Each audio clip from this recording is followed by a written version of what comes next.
Last लेक्चरला आपण काय डिस्कस करत होतो, reaction with metals, chemical properties of alkyl halide.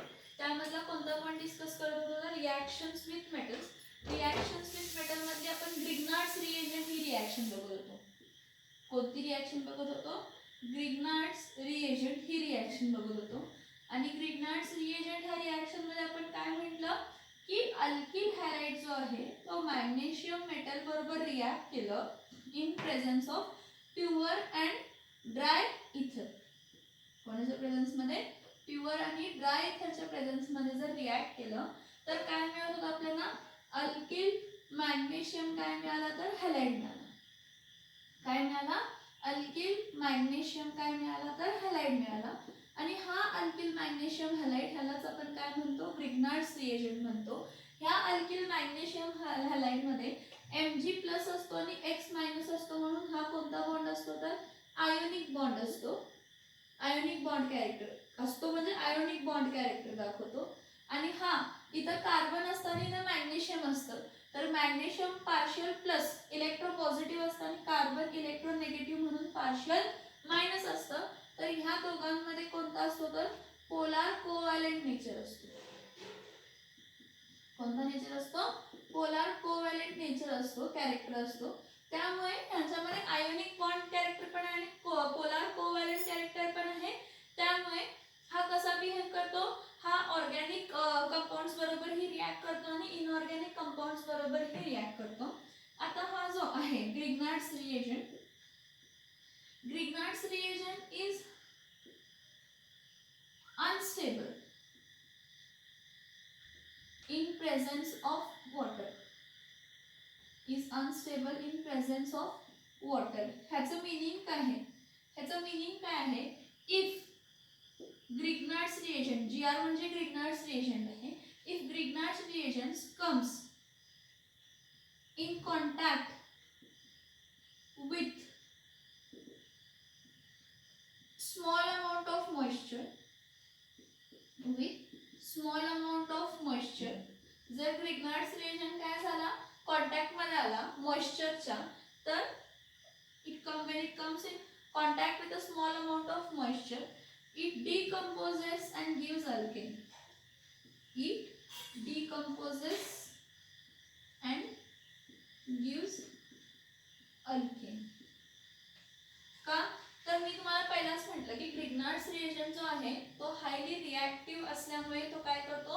ज्या कोणत्या सबस्टन्स मध्ये प्रोटॉन आहे म्हणजे H+ आयन्स आहे त्याबरोबर रिॲक्ट करतो. म्हणजे काय? इथं R-Mg-X आहे प्लस इथं H- काय आहे? OH आहे. हा प्रोटॉन आहे, हा मायनस आहे, हा Mg+. मग ह्याच्या जागी हा येतो आणि ह्याच्या जागी हा येतो. हा आणि इथं काय येतं तर RH अल्केन प्लस Mg-X- काय येतं तर OH. म्हणजे काय फॉर्म झाला? Alkane. Means Grignard reagent is unstable in presence of water. So if Grignard's reagent comes in a contact of moisture, it decomposes and gives alkane. Therefore, mostly Grignard's reagent is prepared whenever necessary. Grignard agent is prepared whenever necessary. It is not stored. It is not stored. It is not stored. Okay. Grignard's reagent should not come in a contact of air also. Grignard's reagent कोणाच्या contact मध्ये नाही यायला पाहिजे? एअरच्या contact मध्ये पण नाही यायला पाहिजे. का एअरच्या कॉन्टॅक्ट मध्ये नाही यायला पाहिजे? तर एअर मध्ये मॉइश्चर आहे. एअर मध्ये काय आहे?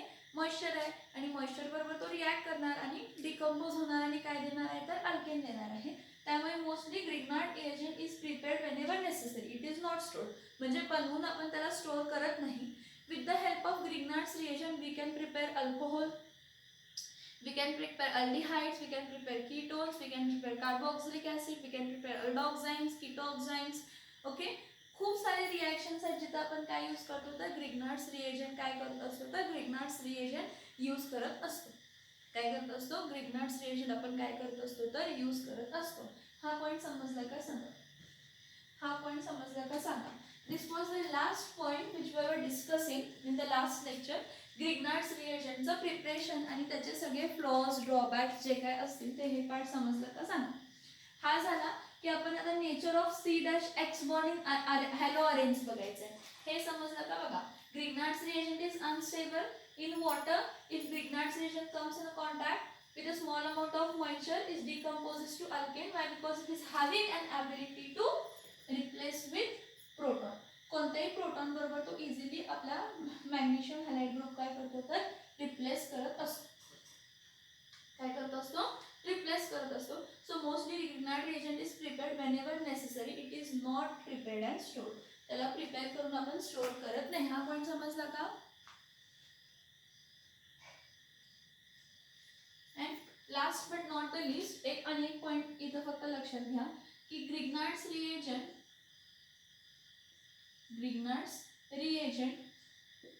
Can be prepared using aryl halides as well as vinyl halides. म्हणजे aryl halides आणि vinyl halides हे आपले काय असू शकतात तर अल्किल हॅलाइडच्या जागी इथं बघा इथं अल्किल हॅलाइडच्या जागी तर aryl हॅलाइड पण वापरू शकतो आणि vinyl हॅलाइड पण काय करू शकतो वापरू शकतो.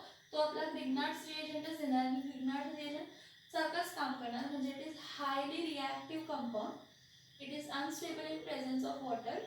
जेव्हा कधीही त्याला प्रोटॉन दिसतो दुसऱ्याबरोबर कोणाबरोबरही कंबाईन असलेला तो प्रोटॉनला काढून घेतो आणि अल्केन्समध्ये काय होतो कन्वर्ट करतो.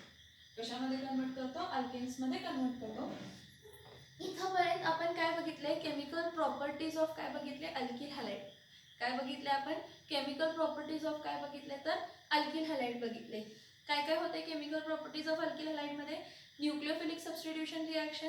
त्या न्यूक्लियोफिलिक सबस्टिट्यूशन रिॲक्शनमध्ये 8 रिॲक्शन्स बघितले. एल्युमिनेशन रिॲक्शन त्यामध्ये सेटझेफ रूलचा एक बघितला. त्यानंतर रिॲक्शन विथ मेटल्समध्ये 2 टाईप बघितले. वर्थ सिंथेसिस रिॲक्शन आणि ग्रिग्नार्ड्स रिएजंट प्रिपरेशन. आपण लास्ट लेक्चरला आपण डिस्कस केलेलं होतं की नेचर ऑफ C' बॉन्ड कशा आहे अल्किल हॅलाइड्समध्ये.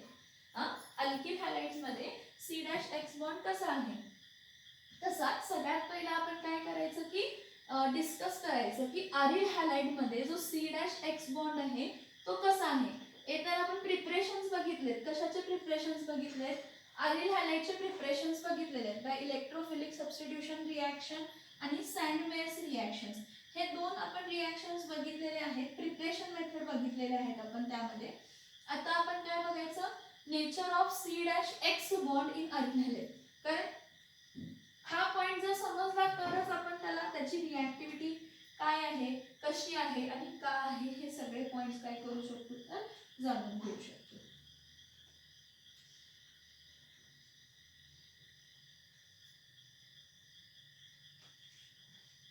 आता बघा नेचर ऑफ C' बॉन्ड.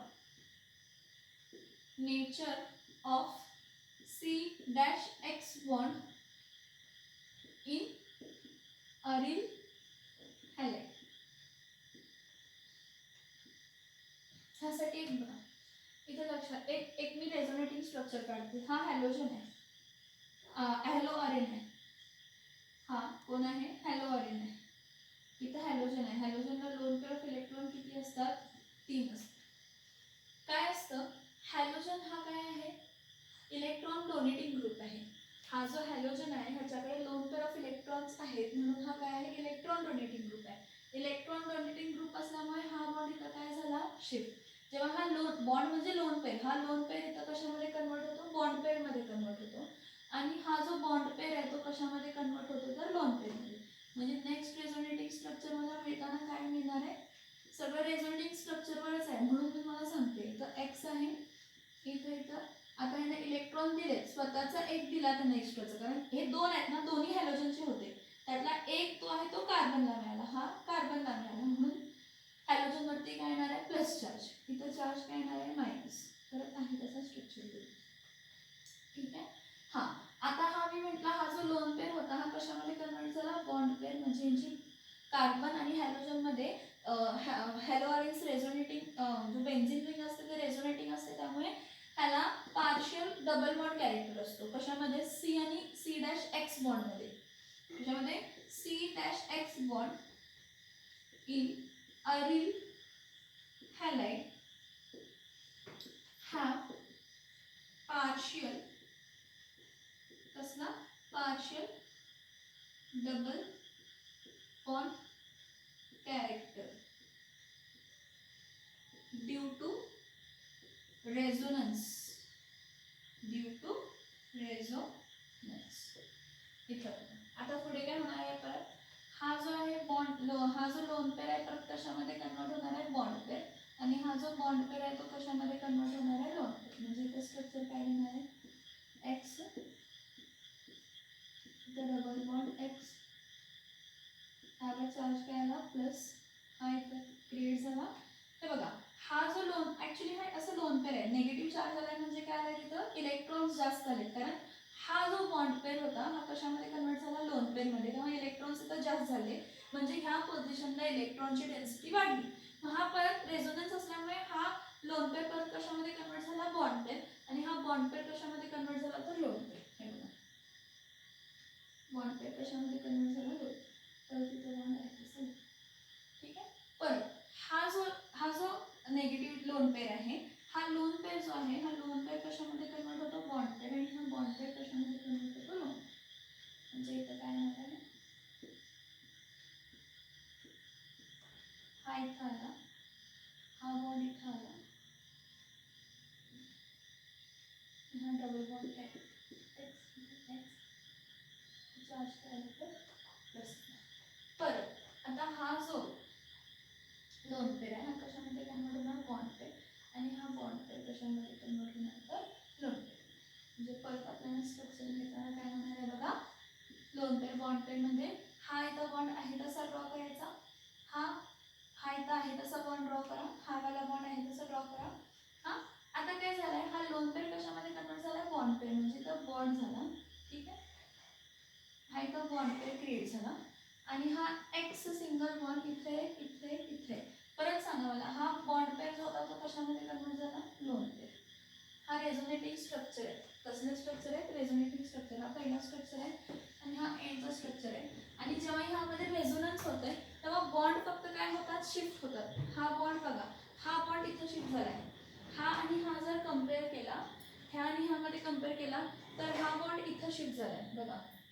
इकडचा बॉन्ड इथं शिफ्ट झालाय इकडचा बॉन्ड इथं शिफ्ट झालाय हा बघा इकडचा बॉन्ड इथं शिफ्ट झालेला आहे परत इकडचा बॉन्ड आहे तो इथं शिफ्ट झालेला आहे हा रेझोनेटिंग स्ट्रक्चर आहे कारण इथं काय आहे की जो हॅलोजन ॲटम आहे तो इलेक्ट्रॉन डोनेटिंग ग्रुप आहे इलेक्ट्रॉन डोनेटिंग ग्रुप असल्यामुळे हा स्वतःचे इलेक्ट्रॉन पेअर डोनेट करतो तर इलेक्ट्रॉन पेअर रेझोनेट होतात आणि स्ट्रक्चर रेझोनन्स क्रिएट करतात स्ट्रक्चर रेझोनन्स क्रिएट केल्यामुळे एक तर होतं की C-X बॉन्ड जो आहे C-X बॉन्ड ह्यामधला C-X बॉन्ड जो अरिल हॅलाइड मधला आहे त्याला पार्शियल डबल बॉन्ड कॅरेक्टर होतो पार्शियल डबल बॉन्ड कॅरेक्टर होतो रेझोनन्समुळे हा मग डबल बॉन्ड कॅरेक्टर क्रिएट झाल्यामुळे ड्यू टू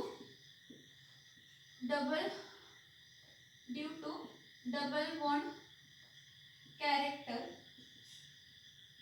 बिटवीन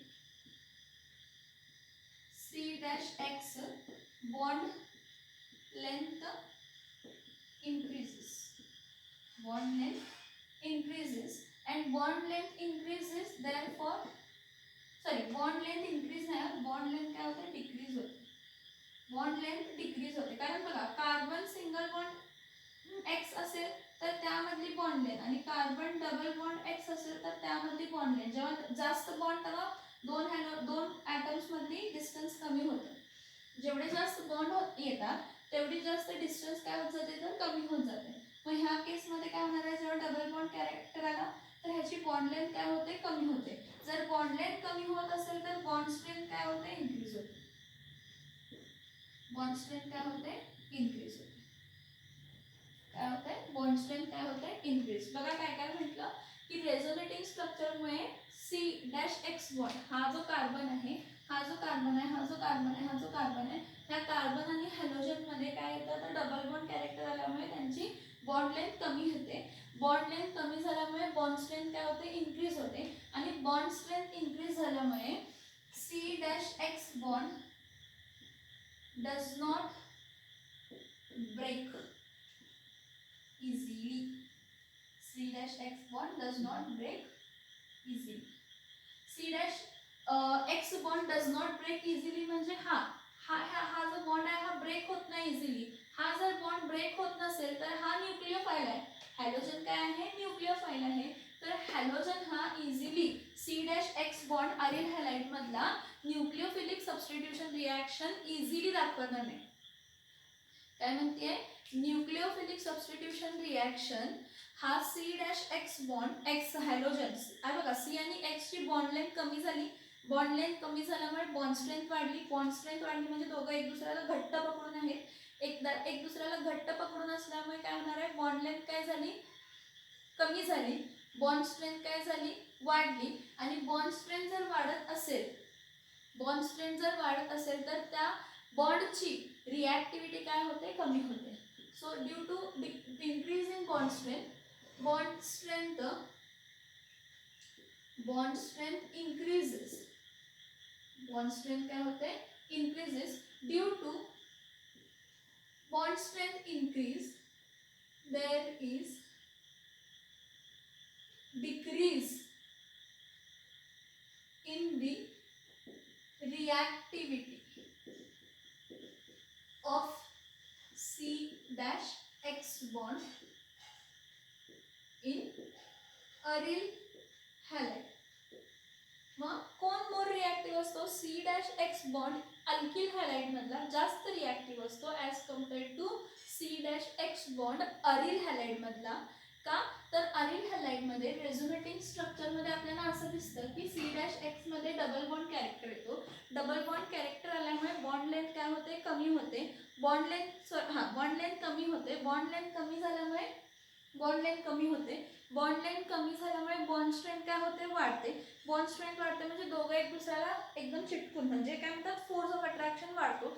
आणि फोर्स ऑफ अट्रॅक्शन वाढत असेल तर तो बॉन्ड आपण इझिली ब्रेक करू शकत नाही. म्हणजे अल्किल हॅलाइड मध्ये जसा R dash X plus nucleophile हा काय होत होता? इझिली Xच्या जागी न्यूक्लियोफाइल आणि न्यूक्लियोफाइलच्या जागी काय होत होता?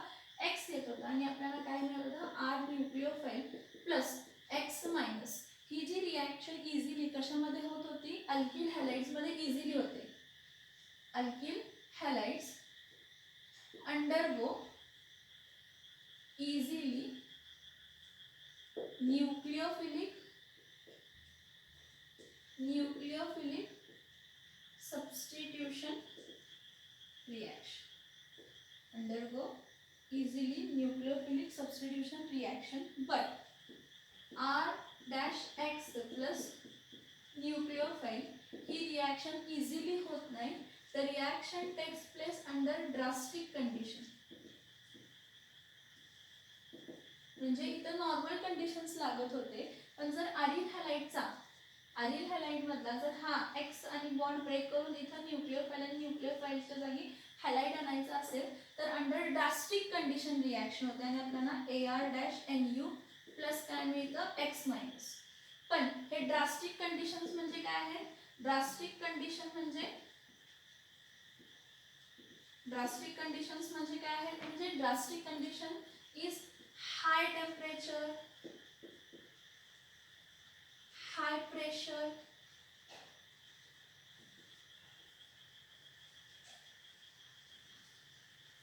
use of suitable stronger catalyst. Use of suitable stronger catalyst. काय काय सांगितलं बघा. Nucleophilic substitution reaction alkyl halides मध्ये इझिली होते. अरिल हॅलाइड्स मध्ये न्यूक्लियोफिलिक सबस्टिट्यूशन रिएक्शन इझिली होत नाही. कारण का? तर C डॅश X बॉन्ड जो असतो त्याला पार्शियल डबल बॉन्ड कॅरेक्टर असतो रेझोनन्समुळे. त्यामुळे त्याची बॉन्ड लेंथ काय होते? कमी होते. बॉन्ड स्ट्रेंथ वाढते आणि बॉन्ड स्ट्रेंथ जर वाढली तर रिएक्टिव्हिटी कमी होते. बॉन्ड स्ट्रेंथ जर वाढली तर रिएक्टिव्हिटी काय होते? कमी होते. Since due to bond strength increase there is a decrease in the reactivity of C dash X bond in aryl halide. So mostly therefore इथे लिखते therefore aryl halides do not undergo nucleophilic substitution reaction at NTP म्हणजे at normal temperature and pressure. Normal temperature and pressures मध्ये aryl halide do not undergo nucleophilic substitution reaction. त्या दोघांमध्ये nucleophilic substitution reaction aryl halides मध्ये nucleophilic substitution reactions normal temperature pressure ला होत नाही, पण drastic condition ला होते. Drastic conditions म्हणजे काय? High temperature, high pressure, use of suitable catalyst which will increase the which will decrease the bond strength and increase the reactivity. Decrease the bond strength and increase the reactivity. हा resonating structure समजलाय का बघा. हा lone pair कशामध्ये convert झाला? Bond पेर. हा bond पेर कशामध्ये convert झाला? Loan पेर. आता हे पोझिशन्स, आता हे जे पोझिशन्स आहेत ते बघा. हे जे दोन पोझिशन्स आहेत हे ऑर्थो, त्याच्या बरोबर खालचे मेटा आणि इथं काय आहे? पॅरा. हा पहिला रेझोनेटिंग स्ट्रक्चर आहे. पर हा ऑर्थो, हा पॅरा हा मेटा आणि हा काय आहे? पॅरा. पर हा काय आहे? ऑर्थो. हे दोन काय आहेत? मेटा. इथं काय आहे? Para. Ortho ortho Meta Meta para. Ortho ortho Meta Meta para. इथं काहीतरी राहिले का रे? हे ऑर्थो नाही राहिले. मग ह्या स्ट्रक्चरमध्ये रेझोनेटिंग स्ट्रक्चरमध्ये तुम्हाला असेही दिसते की इलेक्ट्रॉन्स जास्त कोणत्या कोणत्या पोझिशनला आहेत? तर इलेक्ट्रॉन कोणत्या कोणत्या पोझिशनला जास्त आहेत बघा. ऑर्थो पोझिशनला, पॅरा पोझिशनला आणि परत ऑर्थो पोझिशनला. काय आहे की इलेक्ट्रॉन डेन्सिटी जी आहे ती इन्क्रीज होते कोणत्या पोझिशनला? तर ortho, para, ortho. Since there is increase in electron density, since there is an increase in the electron density at ortho and para positions of aryl halides, of haloarenes, aryl halide म्हणजे ते haloarenes, therefore haloarenes are ortho and para direct. Ortho and para directing. पहिला एवढं समजलं का सांगा, म्हणजे मी तुम्हाला comparison दाखवते अल्किल आणि आयरिल हॅलाइड्स मधला. एवढं समजलं का बघा. बॉन्ड स्ट्रेंथ इन्क्रीज झाली तर रिॲक्टिव्हिटी कमी होत असते. बॉन्ड स्ट्रेंथ जर इन्क्रीज होत असेल तर रिॲक्टिव्हिटी कमी होत असते. आणि डबल बॉन्ड कॅरेक्टरमुळे C'(X) बॉन्डचा डबल बॉन्ड कॅरेक्टरमुळे तो न्यूक्लियोफिलिक सबस्टिट्यूशन रिॲक्शन इझिली होत नाही, पण अंडर ड्रास्टिक कंडिशन आपण घडवू शकतो. पण ते ड्रास्टिक कंडिशन तेवढेच म्हणजे काय म्हणतात त्यावेळी सगळं खूप सांभाळून करावं लागतं reactions.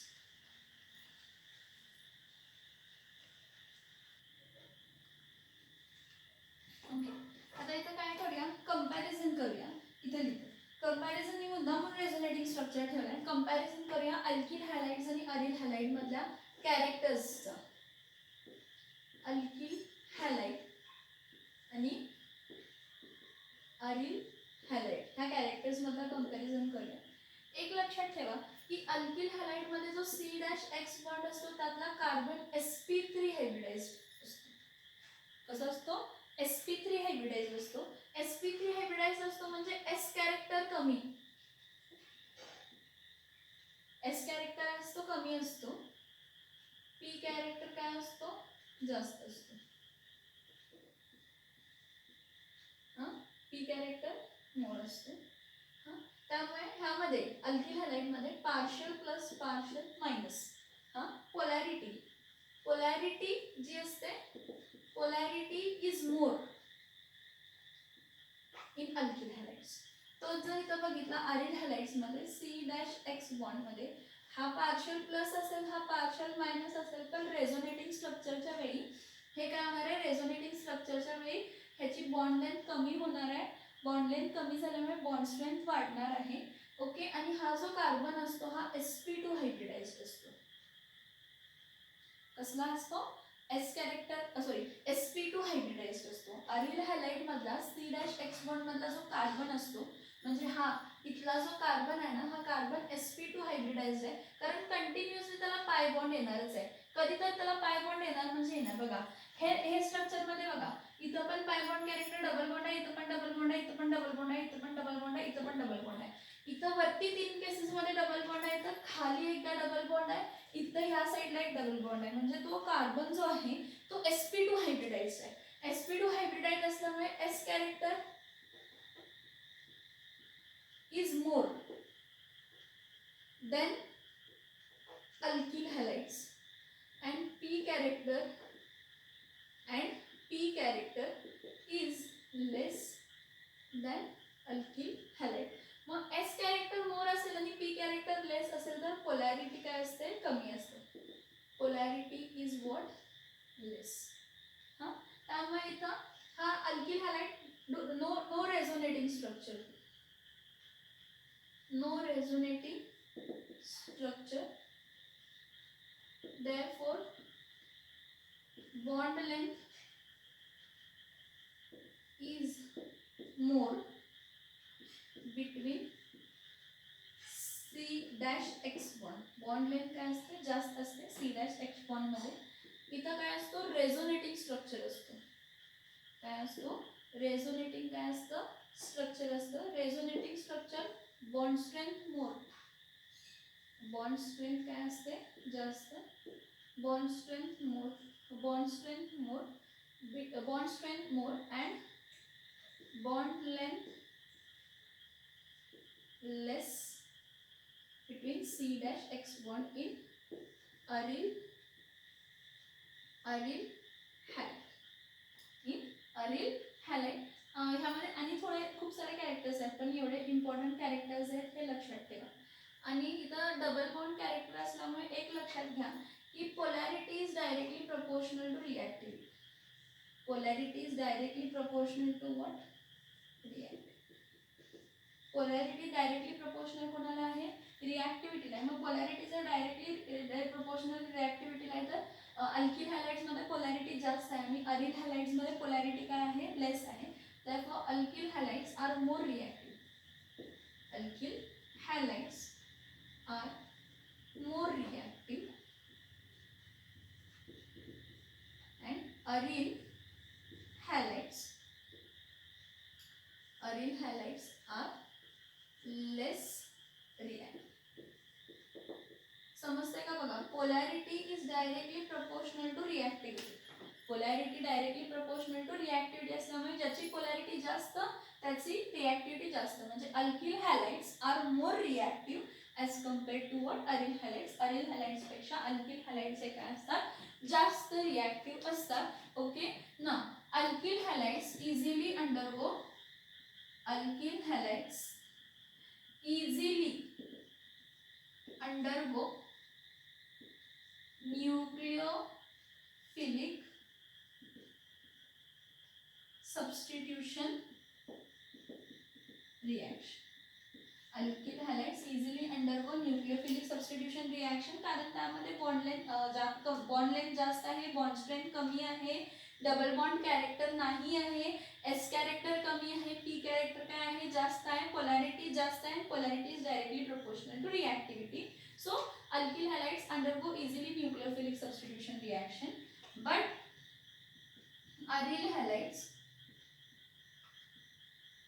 do not undergo nucleophilic NST, nucleophilic substitution reaction, NSR, at NTP, but they can easily undergo electrophilic substitution reaction. म्हणजे अरिल हॅलाइड्स जे आहेत हे न्यूक्लियोफिलिक सबस्टिट्यूशन रिॲक्शन इझिली जाऊ शकत नाही, पण ते इलेक्ट्रोफिलिक सबस्टिट्यूशन रिॲक्शन इझिली जातात. मग तुम्ही म्हणणार इलेक्ट्रोफिलिक सबस्टिट्यूशन रिॲक्शन म्हणजे काय, तर मी तुम्हाला काय म्हटलं की हा जो रेझोनेटिंग स्ट्रक्चर आहे, ह्या रेझोनेटिंग स्ट्रक्चर मध्ये तुम्हाला असं दिसेल की ऑर्थो, पॅरा, ऑर्थो ह्या एरियामध्ये इलेक्ट्रॉन जास्त आलेत रेझोनन्सच्या वेळी.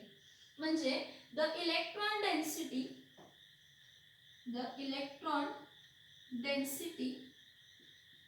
at ortho and para position increases during resonance. पहिला एवढं समजून घ्या. रेझोनन्सच्या वेळी काय झालं तर ऑर्थो आणि पॅरा पोझिशनची इलेक्ट्रॉन डेन्सिटी काय झाली वाढली. इलेक्ट्रॉन डेन्सिटी वाढली म्हणजे नेगेटिव्ह चार्ज वाढला. काय झाला नेगेटिव्ह चार्ज वाढला. मी एखादा स्ट्रक्चर लिहून दाखवतो तुम्हाला. हाच स्ट्रक्चर मी तुम्हाला लिहून दाखवतो बघा. हाच स्ट्रक्चर इथे लिहून दाखवते बघा की हा काय आहे C single bond C double bond C single bond C double bond C double bond single bond इथं डबल बॉन्ड परत इथं सी सिंगल बॉन्ड इथं डबल बॉन्ड इथं सी इथं सिंगल बॉन्ड इथं काय आहे एक्स आहे. हे लोन पेअर ऑफ इलेक्ट्रॉन आहेत आणि दरवेळी काय आहे हायड्रोजन आहे. म्हणजे इथं काय आहे हायड्रोजन इथं काय आहे हायड्रोजन इथं पण काय आहे हायड्रोजन इथं पण काय हायड्रोजन इथं पण काय हायड्रोजन. हे इलेक्ट्रोफिलिक सबस्टिट्यूशन शब्दशः काय आहे ते डिटेलमध्ये समजून घ्या. उगाच वरवरचं अभ्यास करून काय फायदा नाही आहे. पहिलंच सांगते काय होतो हे बघा. मी काय म्हटलं आता हे सगळं सोडून द्या. मी म्हटलं की ऑर्थो पोझिशन. कोणती पोझिशन ऑर्थो पोझिशन. हे बघा ऑर्थो पोझिशन आणि पॅरा पोझिशनची इलेक्ट्रॉन डेन्सिटी काय होते वाढते. म्हणजे काय इथं नेगेटिव्ह चार्ज वाढला.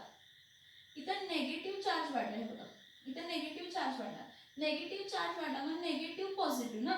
हायड्रोजन पार्शियल असतो प्लस हायड्रोजन पार्शियल प्लस असतो हायड्रोजन पार्शियल प्लस असतो हायड्रोजन पार्शियल प्लस असतो. मग इलेक्ट्रोफाइल्स म्हणजे कोण असतात. इलेक्ट्रोफाइल्स म्हणजे कोण असतात. इलेक्ट्रोफाइल्स म्हणजे असा सबस्टन्स जो की पॉझिटिव्हली चार्ज आहे किंवा लेविस ऍसिड. असा सबस्टन्स की जो पॉझिटिव्हली चार्ज आहे किंवा लेविस ऍसिड आहे. लेविस ऍसिड म्हणजे त्यांचा ऑक्टेट कंप्लीट झालेला नाही. लेविस ऍसिड म्हणजे कोण ज्यांचा ऑक्टेट कंप्लीट झालेला नाही. म्हणजे BF3 इथं F इथं F इथं F 1 2 3 4 5 6 यांचा ऑक्टेट कंप्लीट झालेला नाही. तर मी काय म्हटलं बघा हॅलो आयन्स हे कसे आहेत ऑर्थो आणि पॅरा डायरेक्टिंग असल्यामुळे काय होतं की ऑर्थो आणि पॅरा डायरेक्टिंग असल्यामुळे ऑर्थो पोझिशनची आणि पॅरा पोझिशनची इलेक्ट्रॉन डेन्सिटी काय होते वाढते. आणि ऑर्थो आणि पॅरा पोझिशनची इलेक्ट्रॉन डेन्सिटी वाढल्यामुळे इलेक्ट्रोफाइल रिप्लेस होतात. म्हणजे ह्या कार्बन आणि या हायड्रोजन मध्ये प्लस मायनस चार्ज खूप जास्त येतो. हा आणि त्यामुळे हा हायड्रोजन किंवा हा हायड्रोजन किंवा हा हायड्रोजन एकतर ऑर्थो पोझिशनचा हायड्रोजन किंवा para position hydrogen easily substitution जाऊ शकतो. म्हणजे दुसरा इलेक्ट्रोफाइल इथं रिप्लेस येऊ शकतो. रिप्लेसमेंट कोणाची येऊ शकते दुसऱ्या कोणत्याही इलेक्ट्रोफाइलची. म्हणून आपण म्हटलं की aryl halides do not undergo nucleophilic substitution reaction but they can easily undergo electrophilic substitution reaction. Electrophilic substitution reaction म्हणजे हायड्रोजन रिप्लेस होणार आणि हायड्रोजन हा इलेक्ट्रोफाइल आहे तर रिप्लेस होऊन दुसरा कोणतरी इलेक्ट्रोफाइलच येणार. हॅलोजन रिप्लेस होणार नाही. कोण रिप्लेस होणार हायड्रोजन. कोणत्या पोझिशनचा ऑर्थो किंवा पॅरा. दोन जरी ऑर्थो पोझिशन असले तरी एकच ऑर्थो पोझिशन कन्सिडर करायची. एक किंवा ही किंवा एक पॅरा पोझिशन. ह्या पोझिशनचाच हायड्रोजन काय होणार आहे रिमूव्ह होणार आहे. Nature of C' bonds in aryl halide मध्ये आपण हॅलो अरेन्स बघितले रेझोनेटिंग स्ट्रक्चर मध्ये की जे हॅलो अरेन्स आहेत त्यामध्ये जो हॅलोजन आहे तो इलेक्ट्रॉन डोनेटिंग आहे. इलेक्ट्रॉन डोनेटिंग असल्यामुळे तो ऑर्थो आणि पॅरा ची पोझिशनची ऑर्थो पॅरा ऑर्थो पोझिशनची इलेक्ट्रॉन डेन्सिटी वाढवतो. इलेक्ट्रॉन डेन्सिटी वाढल्यामुळे तिथे निगेटिव्ह चार्ज वाढतो आणि पॉझिटिव्ह आणि निगेटिव्ह मधली स्ट्रेंथ काय होते वाढते. त्यामुळे तो plus minus bond easily cleavage breaking जो आहे तो इथला इझिली होऊ शकतो. C' बॉन्ड इझिली ब्रेक होऊ शकतो आणि C' बॉन्ड इझिली ब्रेक झाल्यामुळे काय होणार आहे Hच्या जागी H हा पॉझिटिव्हली चार्ज आहे म्हणजे तो इलेक्ट्रोफाइल आहे. म्हणजे इलेक्ट्रोफाइलच्या जागी दुसरा इलेक्ट्रोफाइल काय होऊ शकतो तर इझिली रिप्लेस होऊ शकतो. आणि त्या रिएक्शन्सला आपण काय म्हणतो तर इलेक्ट्रोफिलिक सबस्टिट्यूशन रिएक्शन्स. आणि आपण आता chemical properties of alkyl halide मध्ये किती टाइप्स ऑफ रिएक्शन बघणार आहेत 3 type. Electrophilic substitution reaction Friedel Crafts alkylation acylation आणि वर्थ-फिटिक रिएक्शन किंवा फिटिक रिएक्शन. वर्थ-फिटिक रिएक्शन किंवा काय असणार आहे तर फिटिक रिएक्शन्स. वर्ड्स फिटिक और फिटिक रिॲक्शन, वर्ड्स फिटिक और फिटिक रिॲक्शन. लक्षात येते का बघा मी जे पॉईंट सांगितले. हा पॉईंट समजला का सांगा.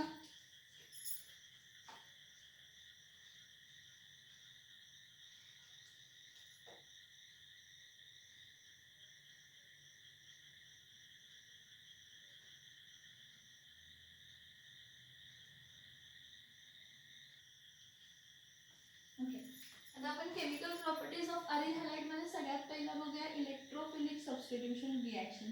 ही रिॲक्शन मधली पहिली जी रिॲक्शन आहे आपण बघितलेली आहे, इलेक्ट्रोफिलिक सबस्टिट्यूशन रिॲक्शन. आता when we are discussing about electrophilic substitution reaction सगळ्यात पहिली कोणती येते तर हॅलोजिनेशन. कोणती येते? हॅलोजिनेशन. तर हॅलोजिनेशन म्हणजे काय बघा, एखादा हॅलोबेन्झिन घेतला, मी तर सगळे असे कन्सिडर करते की हॅलोबेन्झिन म्हणजे हॅलोजिनेशन म्हणजे आपण काय करतोय तर क्लोरिनेशन. म्हणजे काय होतं की हा क्लोरोबेन्झिन आहे, ठीक आहे, हा क्लोरोबेन्झिन आहे, ठीक आहे. ह्या क्लोरोबेन्झिन बरोबर जर मी क्लोरीनला रिॲक्ट केलं, Cl2 रिॲक्ट केलं in presence of FeCl3 in a dark condition आणि त्याला काय केलं हीट केलं. FeCl3 in a dark condition आणि FeCl3 हा लेविस ऍसिड आहे इन अ डार्क कंडिशन. हा क्लोरोबेन्झिन जो आहे हा ऑर्थो आणि कोणता डायरेक्टिंग आहे, पॅरा डायरेक्टिंग आहे. तर आपल्याला काय मिळतं, when chlorination of an chloroalkane और क्लोरोअरेन, हॅलोअरेन म्हणजे हा कोण आहे क्लोरोबेन्झिन. तिथं ब्रोमोबेन्झिन पण घेऊ शकते मी, काही प्रॉब्लेम नाही. आयोडो आणि फ्लोरो फक्त घ्यायचा नाही कारण डायरेक्ट आयोडिनेशन आपण करत नाही आणि फ्लोरिनेशन ही हायली एक्सप्लोजिव्ह रिॲक्शन. मग काय झालं, तर क्लोरीन होता म्हणून Cl2 घेतला. इथं जर ब्रोमिन जरी घेतला असता, जर ब्रोमिन Br2 घेतला तर FeBr3 घ्यायचं डार्क कंडिशनमध्ये. ऑर्थो आणि पॅराडायरेक्टिक असल्यामुळे काय होणार आहे, थोड्या म्हणजे for example 6.022 into 10⁻23 constituent particle आहेत, त्यातले आपल्याला 80 आणि 20 असं प्रोडक्ट मिळणार आहे. एक मेजर मिळेल आणि एक मायनर मिळेल. तर मोस्टली आपल्याला दोन कंपाऊंड जे मिळतात ते काय होतं की हा एक आपल्याला मिळतो Cl, ऑर्थो पोझिशनला क्लोरीन जॉईन होतो आणि ऑर्थो पोझिशनचा क्लोरीन जर जॉईन होत असेल तर ह्यातला हायड्रोजन काय होतो, निघतो. हा एक प्रोडक्ट हा मिळतो. आणि दुसरा प्रोडक्ट आपल्याला काय मिळतं, इथं क्लोरीन आहे आणि त्याच्याबरोबर अपोजिट क्लोरीन आहे. प्लस काय होणार आहे, हायड्रोजन निघाला, इथून हायड्रोजन निघाला, इथून पण हायड्रोजन निघाला आणि आपल्याला मिळाला काय HCl बाय प्रोडक्ट मिळाला. म्हणजे आपल्याला काय मिळतंय 1,2 डाय क्लोरो बेन्झिन आणि हे 1 2 3 4 1,4 डॅश डाय क्लोरो बेन्झिन. म्हणजे ह्याला आपण काय म्हणू शकतो, ऑर्थो डायक्लोरो, कारण ऑर्थो पोझिशन आहे. ऑर्थो डायक्लोरोबेन्झिन काय म्हणू शकतो, ऑर्थो डायक्लोरोबेन्झिन. ह्याला काय म्हणू शकतो, पॅरा डायक्लोरोबेन्झिन. आता जेव्हा इथे ही दोघं जॉईन झाली, तिथं लक्षात की ह्यामध्ये मेजर आणि मायनर कसा डिस्क्राईब केला काय असतं बघा, जर दोन क्लोरीन किंवा दोन हॅलोजन जवळ असतील तर त्यामध्ये रिपल्शन जादा असतो. रिपल्शन जादा असतो मग त्यामुळे स्टॅबिलिटी काय असते, कमी. Repulsion is inversely proportional to stability. Stable कंपाऊंडची गोष्ट झाली, काय झाली आहे, स्टेबल कंपाऊंडची गोष्ट झाली आहे. तर इथं काय आहे की जर दोन्ही इथं जेव्हा जॉईन झाले तर हा पण हॅलोजन आहे, हा पण हॅलोजन आहे, ह्याच्याकडे पण 2 पेअर ऑफ इलेक्ट्रॉन, ह्याच्याकडे पण 2 पेअर ऑफ इलेक्ट्रॉन. मग जेवढे हे जवळ आहेत तेवढं जास्त त्या दोघांमध्ये रिपल्शन होणार आहे आणि रिपल्शन झाल्यामुळे स्टॅबिलिटी काय होणार आहे, कमी असणार आहे. आणि स्टॅबिलिटी जर त्या कंपाऊंडची कमी असेल तर तो काय असणार आहे, मायनर प्रोडक्ट म्हणून फॉर्म होणार. ऑर्थो डायक्लोरोबेन्झिन कसं असणार आहे, मायनर, कारण दोन हॅलोजन्स ह्या केसमध्ये जवळ जवळ जॉईन होतात. पहिला हा आहे, दुसरा ह्याच्या जवळ जॉईन होतो, पण इथं जॉईन होण्याचे चान्सेस कमी असतात कारण हे दोन्ही कसे असतात तर रिपल्शन कॉज करतात आणि रिपल्शन कॉज केल्यामुळे स्टॅबिलिटी काय होते, कमी होते. म्हणून मोस्टली केसमध्ये हा आपल्याला मायनर प्रोडक्ट म्हणजे 20% हा मिळतो. कोणता, ऑर्थो डायक्लोरो काय मिळतो तर बेन्झिन मिळतो. तेच जर आपण इथं काय म्हटलं, हा एक एंड आहे आणि हा एक एंड आहे, दोघांमध्ये डिस्टन्स मॅक्झिमम आहे. जेवढा जास्त डिस्टन्स आहे तेवढा कमी रिपल्शन आहे, आणि जेवढा कमी रिपल्शन, मिनिमम रिपल्शन असेल तर मॅक्झिमम काय असणार आहे, स्टॅबिलिटी. कारण repulsion and stability are inversely proportional to each other. Since this are at the two ends of each other, so there is minimum repulsion. Since there is a minimum repulsion, there is a maximum stability. आणि ज्याचा जो stable compound आहे तो जास्त form होणार. जो stable compound आहे तो जास्त फॉर्म होणार, म्हणजे हा काय देणार आहे तर मेजर प्रोडक्ट. काय देणार आहे, major product. So what is halogenation? Halogenation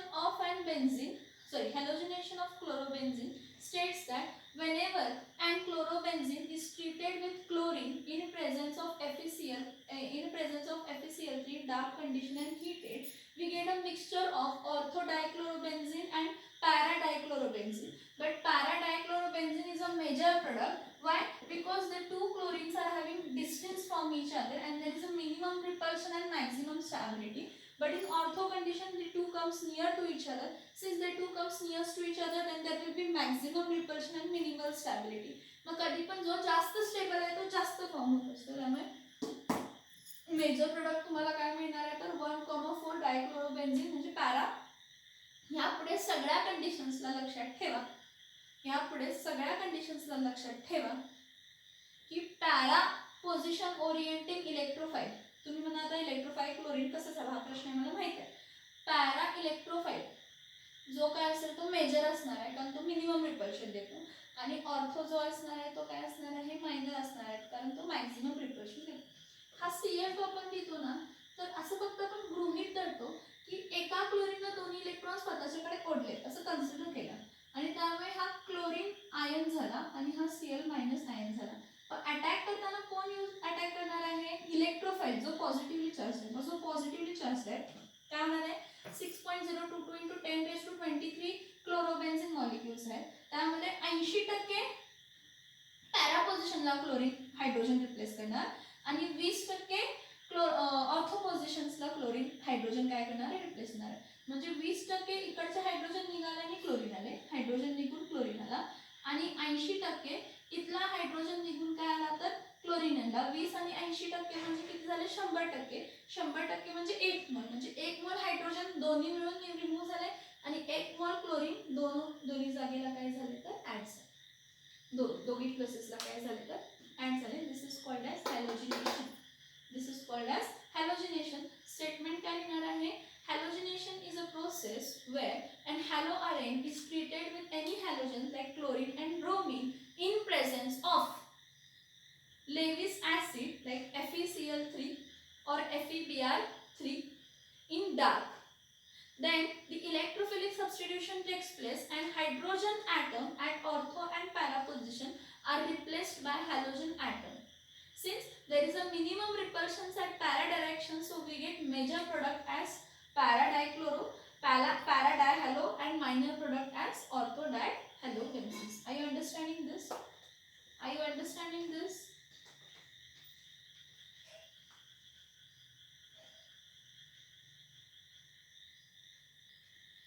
आता बघा नेक्स्ट इलेक्ट्रोफिलिक सबस्टिट्यूशन रिएक्शन बघूया, nitration. Next electrophilic substitution reaction कोणती बघूया तर नायट्रेशन. नायट्रेशन मध्ये काय होतं, नायट्रेशन मध्ये काय होतं, नायट्रो ग्रुप रिप्लेस होतो. कशातला, बेन्झीन मधला. नायट्रेशन मध्ये नायट्रिक ऍसिड मधला नायट्रो ग्रुप रिप्लेस होतो. कारण काय असतं, नायट्रेशन मध्ये आपण यूज करताना काय यूज करतो, नायट्रेटिंग मिक्सचर यूज करताना आपण काय यूज करतो, nitrating mixture. And that nitrating mixture is concentrated HNO3 and concentrated H2SO4. ह्याला नायट्रेटिंग मिक्सचर म्हणतो. आणि ह्या नायट्रेटिंग मिक्सचर मध्ये कॉन्सन्ट्रेटेड सल्फ्युरिक ऍसिड जो आहे तो काय म्हणून बिहेव करतो, कॅटलिस्ट म्हणून बिहेव करतो. काय म्हणून बिहेव करतो, कॅटलिस्ट म्हणून बिहेव करतो. So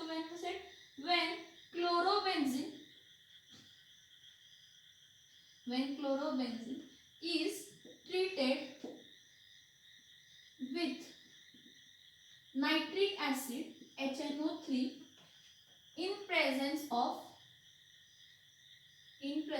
of concentrated sulfuric acid, it gives a mixture of, it gives a mixture of para nitrochlorobenzene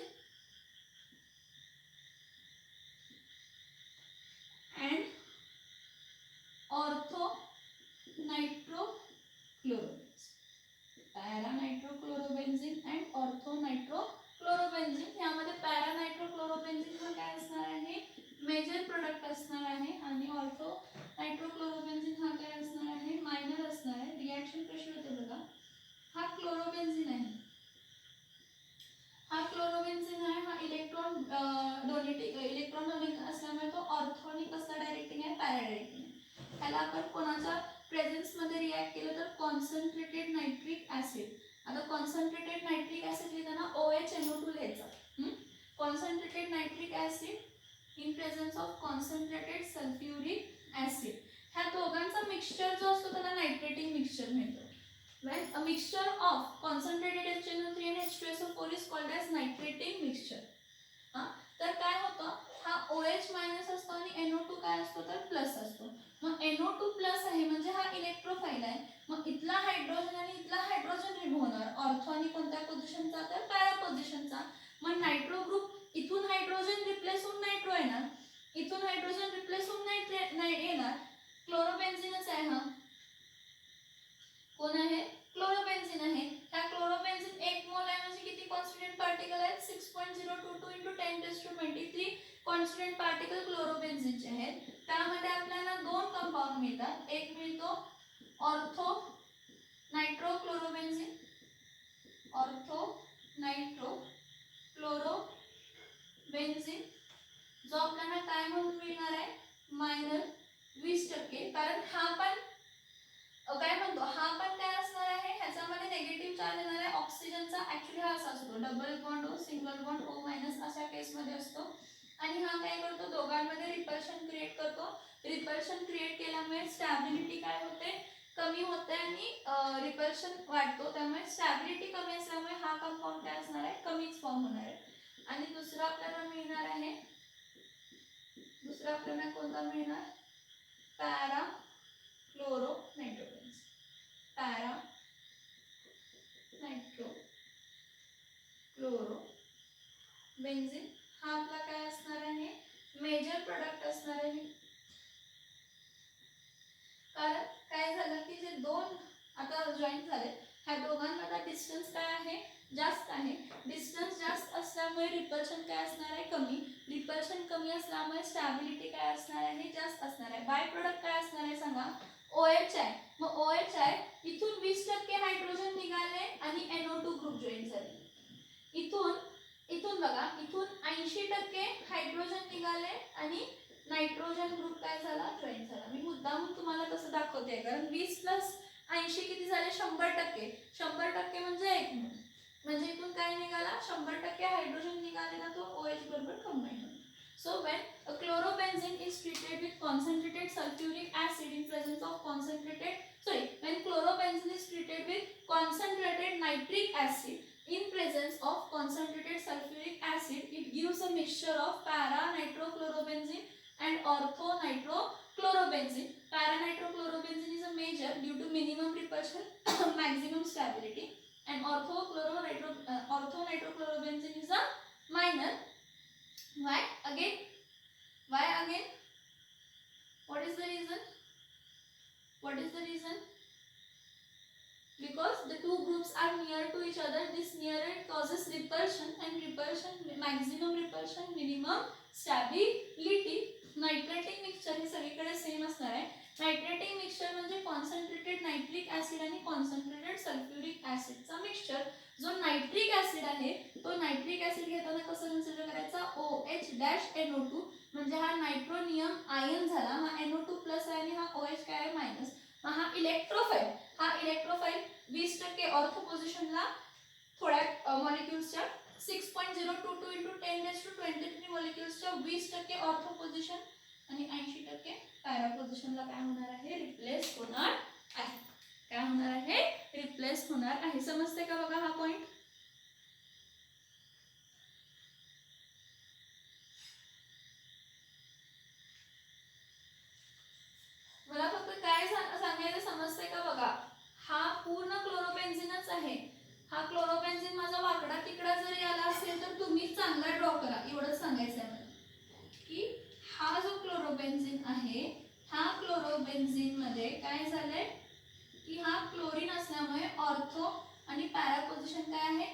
बरोबर आहे. मग ऑर्थो मधल्या हायड्रोजनच्या जागी काय येणार आहे NO2 20% कॉन्स्टिट्युएंट पार्टिकल्स मध्ये 6.022 इंटू 10⁻23 मधल्या 20% हायड्रोजन ऑर्थो पोझिशनचा रिप्लेस होणार आहे आणि 80% हायड्रोजन पॅरा पोझिशनचा नायट्रो ग्रुप मध्ये काय होणार आहे रिप्लेस होणार आहे आणि इलेक्ट्रोफाइल रिप्लेस झाला म्हणून आपण ह्याला काय म्हणतो तर इलेक्ट्रोफिलिक सबस्टिट्यूशन रिॲक्शन म्हणतो. काय म्हणतो आपण ह्याला इलेक्ट्रोफिलिक सबस्टिट्यूशन रिॲक्शन. समजलं का? अजून 3-4 रिॲक्शन्स आहेत. पहिला हे समजलं का सांग इलेक्ट्रोफिलिक सबस्टिट्यूशन रिॲक्शन मधील नायट्रेशन.